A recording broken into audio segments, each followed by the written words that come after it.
à toutes et à tous, bienvenue pour ceux qui nous rejoignent pour ce printemps de l'orientation. Aujourd'hui, une nouvelle émission tout de suite sur l'orientation et bien sûr sur les CIO. Pour ce faire, nous avons sur notre plateau le plaisir d'accueillir Didier Fauty à ma droite, directeur du CIO de Bordeaux-Nord. Bonjour. Bonjour. À côté de vous, il y a Maude Rabillet, directrice du CIO de Jonzac. Bonjour. Bonjour. Et à gauche, Damien. Et juste à côté, Claudine Boudet, directrice du CIO de Limoges, cette fois-ci. Bonjour. Bonjour. Juste avant, peut-être un numéro de téléphone, Denis, à partager avec nos internautes? Oui, alors c'est un numéro qu'il va falloir composer pour pouvoir ensuite dialoguer ce soir en direct avec nos spécialistes pour l'orientation, bien sûr. Et le numéro, c'est le 05 57 57 73 deux fois, 05 57 57 73 deux fois, donc n'hésitez pas. Il y aura donc une session au téléphone en fin de journée pour tout savoir sur l'orientation. Mais pour l'heure, on va parler de CIO. Est-ce que, tout simplement pour débuter, Maude, vous pouvez nous décrire, nous expliquer ce qu'est un CIO et surtout ce qui se cache derrière ce sigle? Alors donc le CIO, c'est le Centre d'information et d'orientation. C'est un lieu public, gratuit, qui accueille toutes les personnes, les élèves, les enfants, les parents, et puis toute personne, même adulte, qui cherche à avoir des renseignements, des informations par rapport à son projet d'orientation. Alors on a évoqué ce matin avec pas mal de jeunes qui sont venus ici justement cette importance de l'orientation.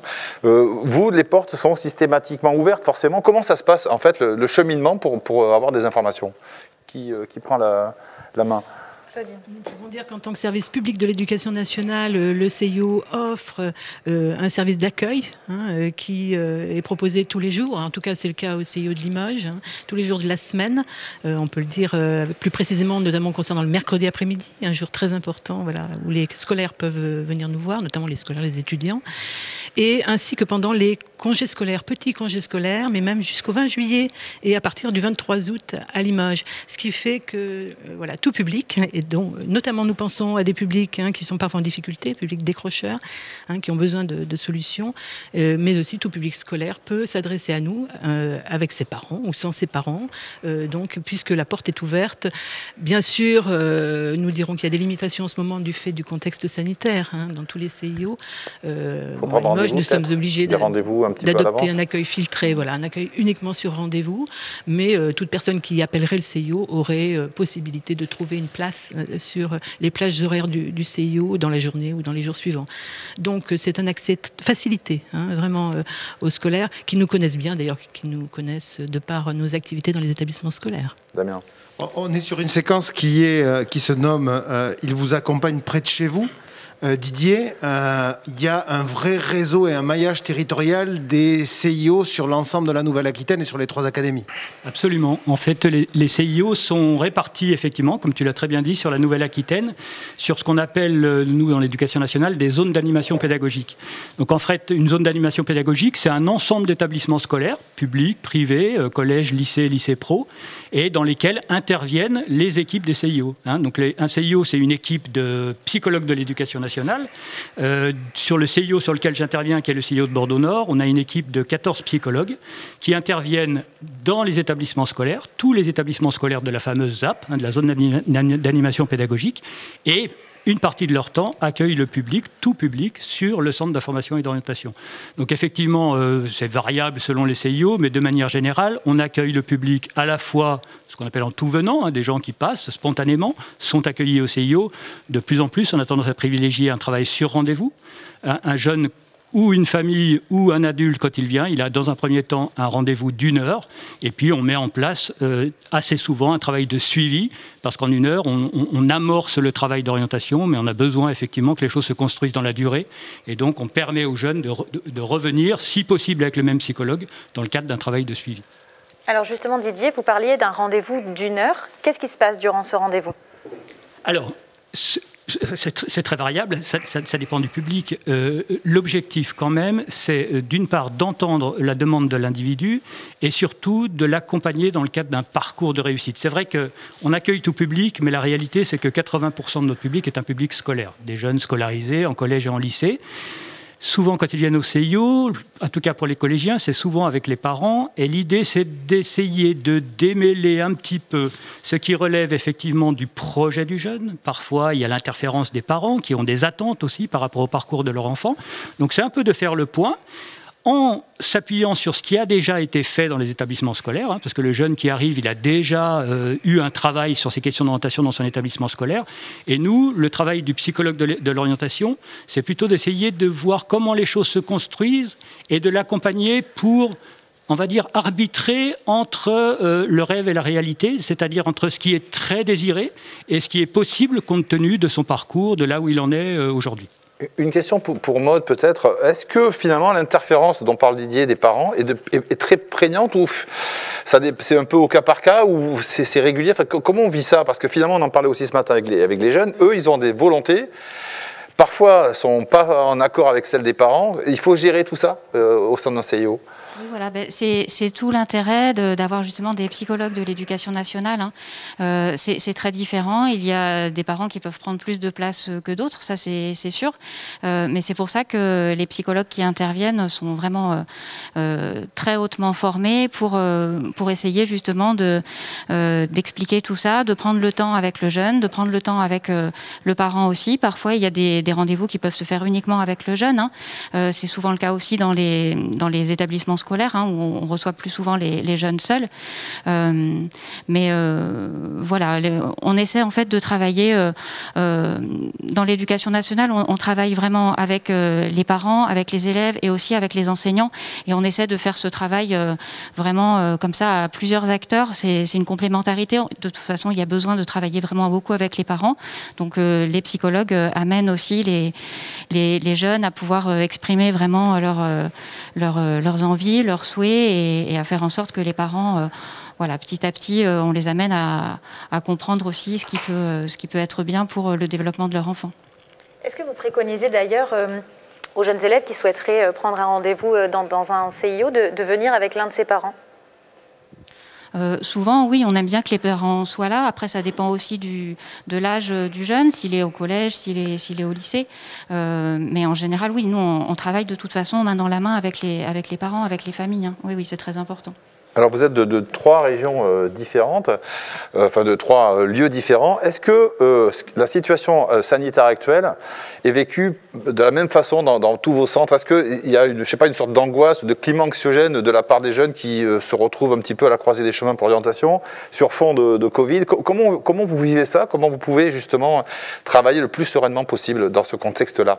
C'est vrai que c'est un contexte qui impacte nos pratiques, parce qu'effectivement, on ne peut pas... on a eu des moments où on ne pouvait plus accueillir d'ailleurs de jeunes en présentiel. Donc en fait, là, les consignes qu'on a actuellement, c'est systématiquement de proposer à la personne qui va nous appeler pour prendre rendez-vous d'avoir un rendez-vous en visio.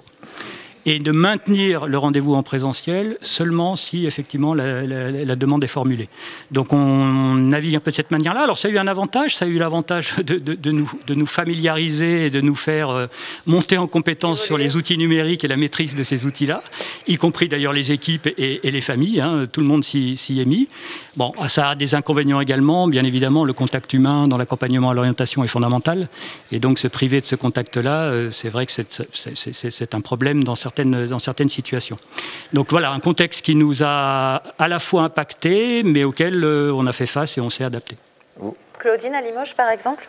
Je dirais que les réalités locales, sans doute, sont un peu différentes, notamment à Limoges, où nous privilégions le présentiel, c'est-à-dire l'accueil physique, quand cela est possible, sur rendez-vous, bien sûr.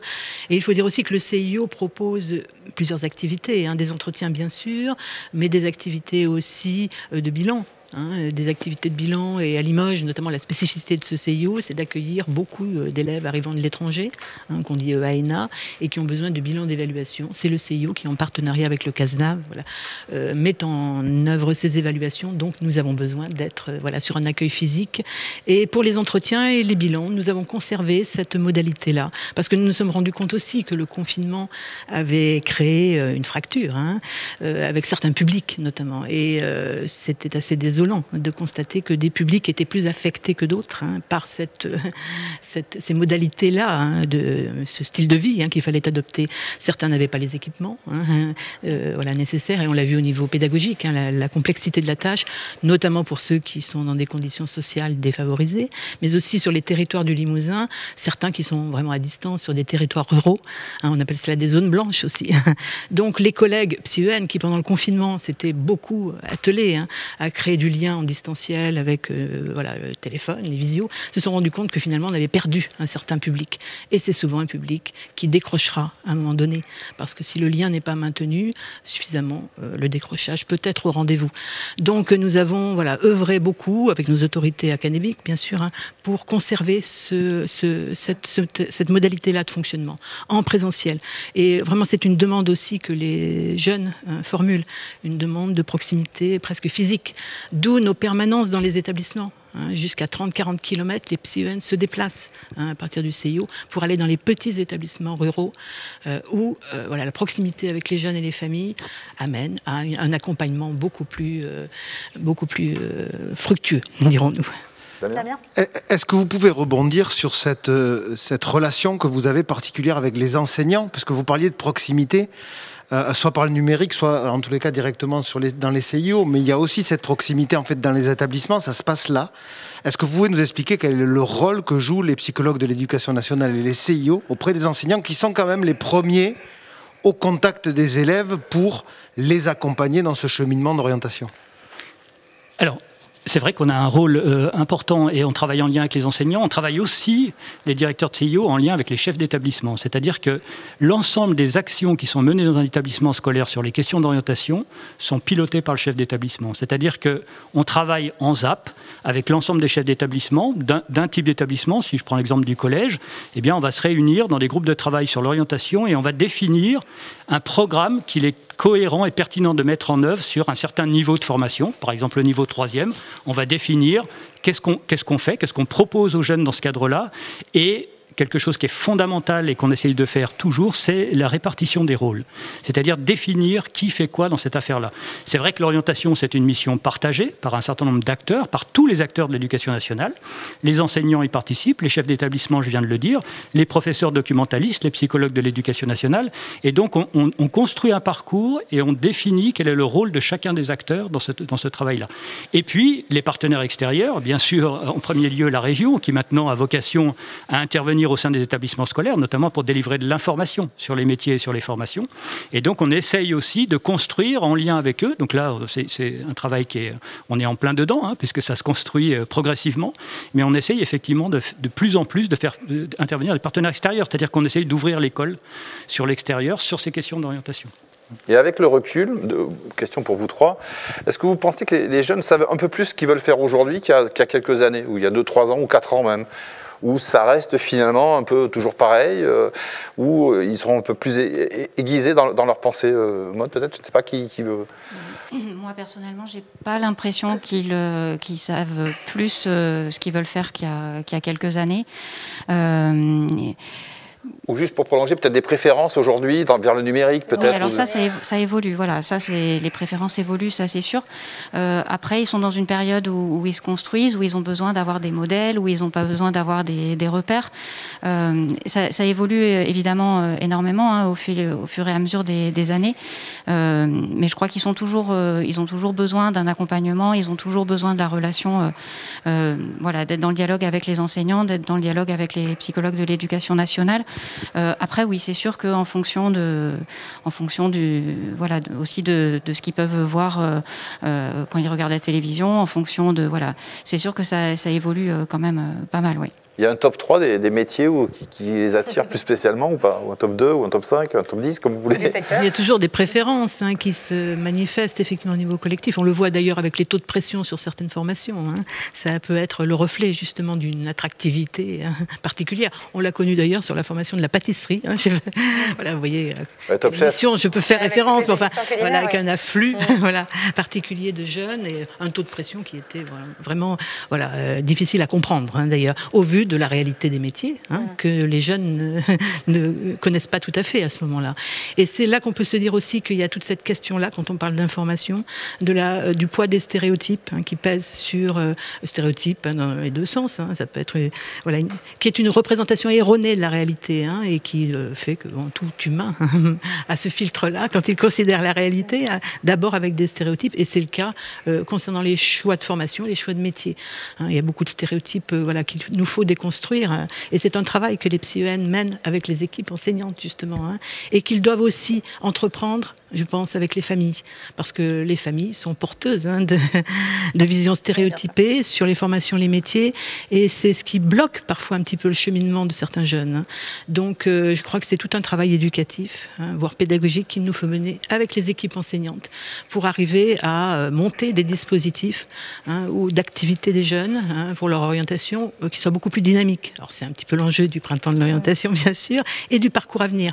Le parcours à venir a cet objectif-là, que d'amener les jeunes à diversifier leur choix d'orientation, ne pas se limiter à des filières dites prestigieuses ou dites très attractives, parce qu'on sait que ce n'est pas dans la réalité ce qui pourra peut-être correspondre à leur épanouissement. Malheureusement, très ancré. On voit bien dans nos discussions ce matin. C'est très tenace, un stéréotype, c'est très tenace. Mais je dirais aussi que ce sont aussi des visions de la réalité qui sont portées par malheureusement des inégalités sociales aussi, des inégalités sexuées, de genre. Et tout cela est aussi à travailler avec les équipes et avec les familles. C'est que certains jeunes choisissent aussi en fonction de modèles prédominants qui, malheureusement, ne sont pas tout à fait satisfaisants. On sait que des jeunes sont dans l'autocensure pour faire des choix. Et donc, l'information seule ne suffit pas. On va bien sûr informer, on l'a fait beaucoup, très longtemps, sur l'égalité des chances, notamment filles et garçons. Ça n'est pas toujours suffisant, il faut sans doute passer sur un plan supplémentaire qui est celui de l'approche plus psychopédagogique de l'orientation que l'on peut mener avec les enseignants notamment. Damien ? Maud et Didier, on avait les jeunes tout à l'heure et très souvent on entend ça. Après la troisième, quand on a des bons résultats scolaires, on vous invite et on invite les jeunes systématiquement à aller vers la seconde générale. Or, on voit aussi certains jeunes qui souhaitent aller vers d'autres types de parcours, qu'ils soient professionnels ou technologiques. Est-ce que vous pouvez nous donner 2-3 éléments d'information par rapport à ça ? Ça fait partie de la déconstruction aussi, je crois. En tous les cas, il y a vraiment des choses qui se font de manière très naturelle et presque réflexe, alors que parfois ça va à l'encontre même de l'épanouissement et de la réussite du jeune. Tout à fait. C'est vrai que ça, c'est très ancré, effectivement, chez les jeunes et chez les familles, cette idée que quand on réussit, on va en seconde générale, et quand on réussit moins bien, on va vers la seconde professionnelle. Et c'est vrai que là, c'est un chantier que je considère, moi, comme prioritaire de notre action sur ces questions-là. Il faut qu'on fasse évoluer cette représentation auprès des jeunes et des familles. Alors, comment on s'y prend ? Alors, le système s'est adapté en partie à cette question-là par le fait que dans la voie professionnelle, maintenant, le jeune, après la troisième, il ne rentre pas tout de suite dans une formation professionnalisante, il rentre dans une seconde, y compris dans la voie pro, il rentre dans une seconde. Et donc, nous, la manière qu'on a de présenter les choses quand on parle aux élèves et aux familles, c'est de dire tous les élèves, à la fin de la troisième, vont en seconde. Et qu'il y a plusieurs types de secondes. Et dans la voie professionnelle, les secondes se sont un peu généralisées, c'est-à-dire qu'on est maintenant sur des secondes par famille de métiers. C'est-à-dire que le jeune n'est plus dans une situation où il doit choisir un métier en fin de troisième, mais il va choisir un domaine professionnel qui semble l'intéresser, et le choix sera différé d'une année, puisque c'est à la fin de la seconde qu'il choisira son bac professionnel. Alors, une année, ça peut paraître peu, mais à cet âge-là, c'est beaucoup. Parce que la différence de maturité entre un élève de 14 ans et un élève de 15-16 ans, elle est assez grande. C'est un âge où on se construit, où tout se met en place. Et d'avoir exploré tout un champ professionnel pendant l'année de seconde, voilà, ça favorise un choix plus cohérent et on espère davantage de parcours de réussite et peut-être moins de entre guillemets, erreurs d'orientation, chose qu'on entend beaucoup, j'ai été mal orienté. Alors ça aussi, on essaie de travailler sur ces questions-là. Le j'ai été mal orienté, on essaye, nous, de partir du principe que ce n'est pas l'institution qui oriente l'élève, c'est l'élève qui porte par son activité, par les expériences qu'on va l'amener à faire, qui va prendre en charge lui-même son orientation. Et je crois que ce qu'on essaye de faire, vraiment le travail et s'il y avait effectivement une priorité à se fixer, c'est celle-là, c'est rendre l'élève acteur de son orientation, lui proposer un certain nombre d'activités qui vont lui permettre tout au long de sa scolarité de faire des expériences et qui vont l'amener à construire un parcours de réussite, que ce soit par la voie générale pour ceux qui souhaitent aller vers la voie générale ou par la voie pro. Ce qu'on dit aussi sur la voie pro aujourd'hui, qui est une réalité, c'est que c'est une voie y compris de réussite, mais de réussite et d'accès à l'enseignement supérieur. Aujourd'hui, on a plus de 50% des élèves qui sont dans la voie pro, qui ont préparé des bacs pro, qui poursuivent vers l'enseignement supérieur et qui atteignent des niveaux bac plus 2, bac plus 3 et au-delà. Donc on a vraiment une rénovation de la voie professionnelle qui est de nature à la rendre plus attractive. Alors je dis ça et je présente quelque chose qui paraît idéal. On a du boulot pour faire évoluer tout ça, mais voilà, on s'est fixé des objectifs et on est plutôt sur la bonne voie. Les préjugés tombent petit à petit, quoi. Mais il y a encore du travail, Mone, peut-être. Vous le sentez même avec les élèves qui viennent justement et leurs idées d'orientation ? Oui, alors après, c'est vrai que ça évolue et c'est vrai qu'on a aussi des élèves qui vont en seconde générale et technologique et qui se rendent compte, parfois il leur a fallu une année de seconde pour se rendre compte que finalement ça leur convient pas. Et à ce moment-là, on peut leur proposer de se réorienter. Il y a des passerelles entre la voie générale et entre la voie générale et la voie professionnelle. Donc il y a chaque année quelques élèves qui, après avoir eu fait une seconde générale et technologique, intègrent une première professionnelle ou bien redoublent en seconde professionnelle. Ça leur permet comme ça ils ont eu le temps de tester et de se rendre compte, de réfléchir, de mûrir un petit peu plus et puis de repartir ensuite vers une voie qui leur correspond mieux. Et alors le président Rousset, pardon Pauline, précisait ce matin que les jeunes peut-être pouvaient rester plus facilement aujourd'hui un peu autour de chez eux, il insistait sur la ruralité. Est-ce qu'au niveau de l'orientation professionnelle, ils demandent à rester un peu chez eux ou ils sont prêts à beaucoup de mobilité ? Quel est un peu on va dire le profil du jeune aujourd'hui? Est-ce qu'il veut bouger loin ou au contraire travailler chez lui? Puisque effectivement le président Rousset nous parlait de toutes les structures industrielles ou économiques qui existent en Nouvelle-Aquitaine. C'est une vraie bonne question. Alors je vais plutôt laisser la parole à Claudine là-dessus parce qu'effectivement c'est une problématique qui se pose peut-être davantage sur les territoires un peu plus ruraux, un peu moins sur Bordeaux parce que l'offre de formation est quand même très conséquente sur la métropole. Mais effectivement cette question de la mobilité et du coup des aides à la mobilité, c'est une question effectivement qu'il faut se poser. Je ne sais pas, Claudine, je te laisse peut-être développer cette question-là. Il est vrai que c'est une question qui se pose de façon importante pour les publics de notre académie. Et la diversification des choix d'orientation est difficile à envisager si on ne considère pas qu'on puisse bouger hors de son territoire de vie.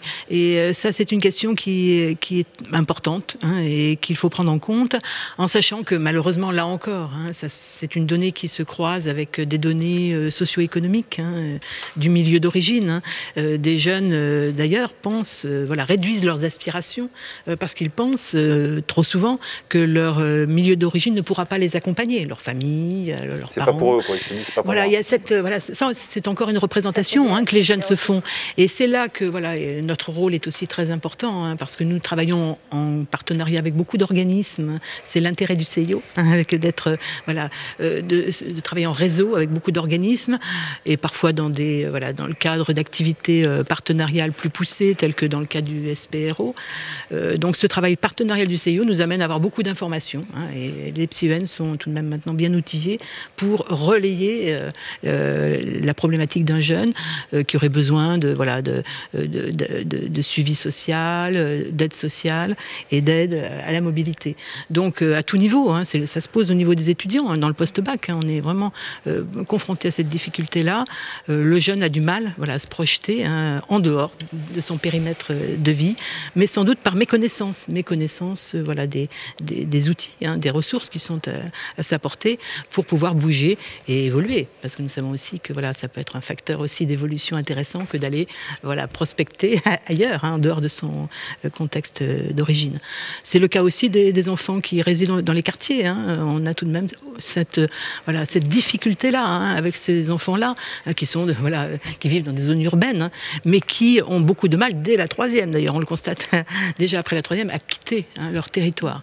Et on sent bien que là, il y a des facteurs culturels et sociaux qui impactent beaucoup le devenir de ces jeunes. Donc c'est quelque chose sur lequel il faut œuvrer avec les établissements. bien sûr. Damien ? L'ensemble de ce contexte et tous ces accompagnements-là, on va les voir au fil des 3 jours qui vont se dérouler jusqu'à mercredi soir, puisqu'on aura d'autres réseaux, le réseau Information Jeunesse, les CROUS, etc., qui vont venir parler de bourses, d'accompagnement à la mobilité internationale. Au départ, vous avez tous dit que vous étiez là en termes de CIO pour la réussite des jeunes. C'est quoi, pour vous, la réussite d'un jeune ? Quand est-ce qu'un psy-EN se dit « le jeune a réussi » ? Voilà. Est-ce que vous pouvez un peu qualifier ça ? Didier, pour débuter ? Allez, j'essaye de me lancer, on va faire un peu de philosophie. Non, je sais pas, non. Cette question de la réussite, alors ça va vous paraître bizarre, mais je vais la prendre par la question du décrochage, parce qu'en fait, on n'en a pas parlé. Mais je crois que le fil conducteur là, de notre intervention aujourd'hui, c'est les élèves de seconde. Il se trouve que c'est un des niveaux sur lequel on a le plus de jeunes qui sont amenés à décrocher. Donc nous, on essaye de travailler sur cette question, non pas du décrochage, mais de la persévérance scolaire et aussi de l'obligation de formation. Vous avez suivi qu'on est actuellement là, dans un nouveau cadre de loi qui oblige effectivement la formation jusqu'à 18 ans. Et les CIO, on travaille aussi sur cette question-là. Et la question de la réussite se pose également pour un jeune qui a décroché. C'est-à-dire qu'il ne faudrait pas qu'on envisage la question du décrochage scolaire comme un échec et comme quelque chose de définitif. Et donc on essaye, nous, d'avoir en lien avec nos partenaires, et là pour le coup sur cette question-là, nos partenaires des missions locales, essentiellement avec qui on travaille de manière assez étroite, de rendre les parcours plus fluides. C'est-à-dire que considérer qu'un jeune qui construit son parcours, il y a peut-être une étape du parcours qui va être dans l'éducation nationale, puis à un moment donné il va quitter, il va être accompagné et pris en charge en dehors, et puis à un moment donné il va peut-être revenir. Et nous, notre travail, c'est de voir comment, s'il revient, comment on l'accueille, comment on prend en compte les expériences qu'il a fait à l'extérieur et comment on l'amène à un parcours de réussite. Alors la réussite pour nous, c'est la validation du diplôme et c'est l'insertion professionnelle. C'est les 2 critères de réussite qui nous permettent de mesurer qu'un parcours est réussi, c'est ça. Et y compris, encore une fois, si ça passe par des étapes, aujourd'hui on le sait tous, les parcours scolaires et les parcours de vie ne sont pas des parcours rectilignes, ce sont des parcours faits d'obstacles, de réorientation, d'expériences diverses. De mentionner, voilà. J'imagine, un point d'orgue justement lors de vos entretiens avec les élèves, leur dire que aucune année n'est perdue. On a eu d'ailleurs l'exemple avec Jade, par exemple, ce matin, des élèves qui disaient qu'ils se rendaient en seconde générale et puis finalement ça ne leur allait pas, mais ça leur avait permis déjà de tester, de se rendre compte que ça ne leur convenait pas et de se réorienter. Et l'année de décrochage peut être, on ne la positive pas suffisamment cette année-là. C'est une année aussi où on se repose les bonnes questions, où on fait des expériences diverses. Et c'est une année qui permet effectivement de rebondir et de reconstruire son parcours. Mais la seconde, c'est vraiment l'année de tous les dangers. C'est vraiment le sas, enfin de tous les dangers, c'est peut-être excessif. Non, mais c'est. Oui, non, mais c'est l'année un peu charnière, c'est ça. C'est un peu le moment qui va. C'est ça, une étape. C'est une année très importante de la scolarité. Bien sûr. Pardon. C'est une étape, et moi je le considère comme cela, dans un parcours scolaire, de formation, et qui va mener ensuite à un parcours professionnel, à un moment ou à un autre. Mais je crois qu'il faut aussi revoir notre représentation des choses sur le lycée. Désormais, avec la réforme du lycée, on se rend bien compte que autant auparavant, c'était un moment décisif, auparavant du temps des parents, du temps des grands-parents. On l'a connu, cette période-là, où en seconde, tout se jouait, et l'avenir se jouer sur ce palier-là, et la décision devait être prise de façon irréversible pour accéder à la voie tant attendue, qui était souvent avec des représentations sur des séries de baccalauréat qui étaient prédominantes, telles que la série S, qui a porté beaucoup de souhaits de familles et de jeunes. Et on se rend compte avec la réforme du lycée qu'il y a sans doute maintenant une nouvelle façon de construire son parcours de formation et son parcours d'orientation. Et la classe de seconde n'est qu'une étape, me semble-t-il, désormais, dans un parcours où le jeune va acquérir des connaissances, des compétences de façon progressive et va aussi s'enrichir de toutes ces expériences-là sur un parcours qui donc se construit progressivement et mènera à une prise de décision qui est reportée, en fin de compte, pour les élèves qui sont au lycée, reportée au niveau du baccalauréat, avec bien sûr des décisions à prendre à ce moment-là. Donc je pense qu'il faut dédramatiser maintenant ce palier seconde qui, en fin de compte, amène à un choix entre une voie d'orientation et une autre, la voie générale et la voie technologique, avec des choix de spécialité qui sont, en fin de compte, tout à fait, dirons-nous, raisonnables pour un jeune de seconde qui se forme fort, hein, qui a besoin d'acquérir des connaissances, mais qui ne va pas être déterminant pour son avenir de façon irréversible. Je crois que c'est une représentation qu'ont encore sans doute les parents. Hein, c'est sans doute ce qu'on discute le plus dans nos bureaux. Hein, quand on reçoit dans ce cadre-là, au CIO notamment, ou en établissement, les parents, c'est de dédramatiser cette prise de décision qui va concerner notamment un choix d'enseignement de spécialité. Hein, donc c'est un choix d'enseignement, pour se former et améliorer sa culture générale. Donc on le rappelle justement, si des étudiants souhaitent venir dans les CIO, la marche à suivre, c'est de prendre rendez-vous, ce qui est le plus simple pour avoir... C'est de prendre rendez-vous avec le psychologue de l'Éducation nationale, soit dans son établissement scolaire, soit auprès du CIO. Ils nous envoient un mail, ils appellent la ligne téléphonique et on leur donnera un rendez-vous sur un délai relativement raisonnable. Parfait. En parlant de lignes téléphoniques, on va justement conclure cette émission en vous remerciant tout d'abord pour les informations que vous nous avez données. Et je suis sûre que les élèves et les parents qui nous regardent seront ravis aussi. Et puis, on vous le rappelle, vous pouvez, si vous avez des questions, il y a un standard qui est à votre disposition au 05 57 57 73 73, le numéro qui s'affiche sur votre écran. Et des questions seront sélectionnées d'ailleurs ce soir. On y répondra en direct, Denis. Et sans filtre. Et sans filtre. À tout de suite, enfin à tout à l'heure.